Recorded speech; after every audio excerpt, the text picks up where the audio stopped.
Back in the 80s, when Centipede and Pac-Man were the hits of the arcade, two video game designers had a dream to create the ultimate fighting game. Both Ed Boon and myself wanted to explore the possibilities of doing a fighting game, and we both had our different ideas on it, and we kind of came together and talked about that and decided that this was something we wanted to pursue.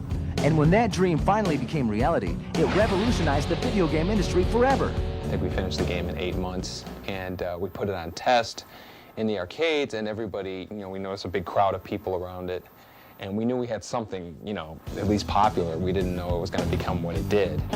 Since 1991, Mortal Kombat has sold more than 15 million home games. More than $570 million have been dropped into the arcade machines, and 2 feature films have been produced based on the hit arcade game. I don't think we could have guessed in a million years that it would get to this level.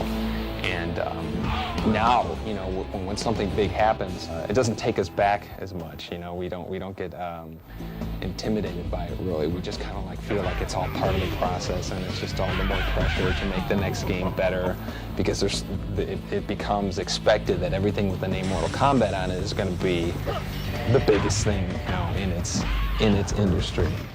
But after all the success, you'd think video game designers Ed Boon and Tobias would take a break from all the frenzy. Wrong. They're busy working around the clock cranking out the next installment in the Mortal Kombat legacy, MK4, the eagerly awaited 3D version, which will hit the arcades next year.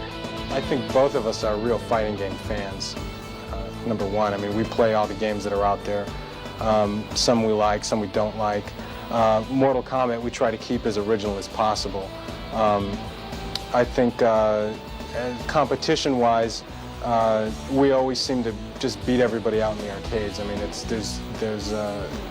We're pretty confident, I think, when we put one of the games out that it's going to do real well.